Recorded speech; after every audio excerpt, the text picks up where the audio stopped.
everybody. So today it's the December of 26th and it's coming to an end of our iGEM journey, and it's been a year-long journey, so quite a hard time, somehow struggle, I would say.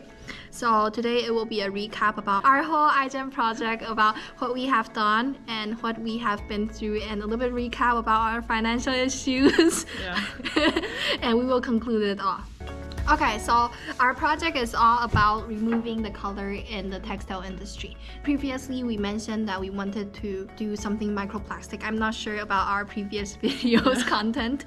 First of all, we want to focus on the microplastic issue, which was a renowned issue currently. We interviewed some experts and some companies in the field, and we came to a conclusion that it's actually not that plausible for us to do our project in the microplastic direction. Then we turned out to more specific on the textile industry. We actually decided on our project to be just remove all the toxic dyes in the wastewater from textile industry. And where the dyes are, they actually come from the process in textile factories to dye some clothes so they can make some clothes. Dye cloth. But anyways, so they dye cloth, they're gonna use a lot of water, and this is where they have a lot of toxic dyes in there, and we want to solve that issue. It turned out to our project, the color. We noticed that right now there's a current product called color catcher, or also known as PET paper. So the function of the PET paper is that you will put the PET paper into the, maybe when you are doing the laundry. Yeah. Extract the dye molecules so your other white clothes won't get polluted, won't get stained by the other dyes. So this was a real key point of our project. We used the color catcher, or also PET paper, to as a basic structure of our project. And then on the surface of the PET paper, they will have our protein complex, which has its function to break down the color dye, which is the benzene ring. So in our expectation, we hope that we put this kind of product into a dye box or dye tank, and then they will catch all the colors so that the water will be clean, and then we can try to reuse them.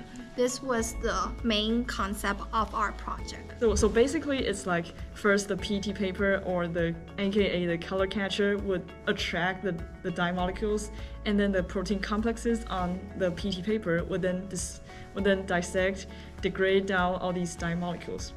And so I think that's all about our project. So for more information, welcome to look after our wiki, or maybe promotion video, maybe over here, or our social media accounts, something like that. And for the next session, I think we can talk about our whole team, or what we have been through. So at the beginning of last December, there were maybe more than 16 members in our group, and then we have been through a pretty long process of brainstorming. And some people left and some people keep working hard. We mentioned in our previous video that we faced some big financial issues. So we applied for the scholarship from the school, which was 50,000 or more, but then it turned out it's into zero, which was frustrated and also makes people feel desperate. We've been through a lot.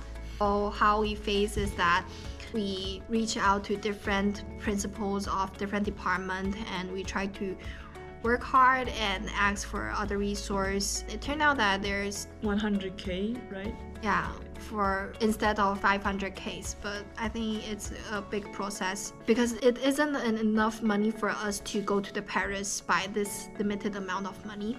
So we also reach out to other scholarship and also business companies or biotech companies for donations. Yeah. And we write maybe more than hundreds of letters and emailing them asking for possibilities. We faced one of the startups that they were interested in our project, and they said that they can sponsor us for giving us some resources, about some lab skills, or maybe they can sponsor our t-shirts, right? Yes, but then because we have no idea, no experience of how to do the cooperation stuff, which was more of business related, and we have been through a lot about the struggling stuff. We think that we deserve more, and then we have putting many efforts on this and turned out that it's nothing and it's just a waste of time. So it's been like 3 or more months happening and solving the problem of the sponsorship with that company, right? Yeah. In the end, we have putting some money into the project, so it's not fairly or fully paid by school scholarship or any other biotech donation. So I think that the financial issue isn't just our group's problems, because when we went to the Jamboree, the venue, and we found out that lots of groups have facing the same problem, and we feel like, wow, maybe we aren't the worst one.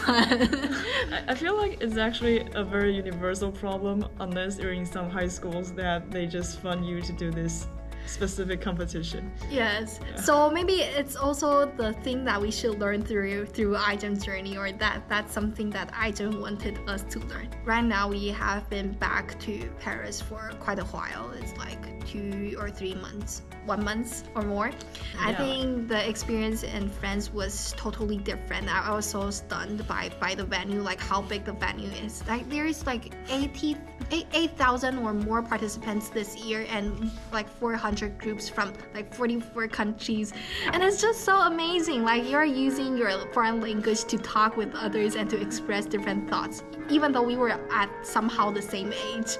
And we share about the project is that it's a year-long project, like it's all our heart, our baby putting out, and it's also the way how we can gain a sense of achievement. And I feel like it's a very nice experience, so because we can exchange a lot of ideas with other different schools, and also maybe discuss some our common problems, just like the financial problems we mentioned.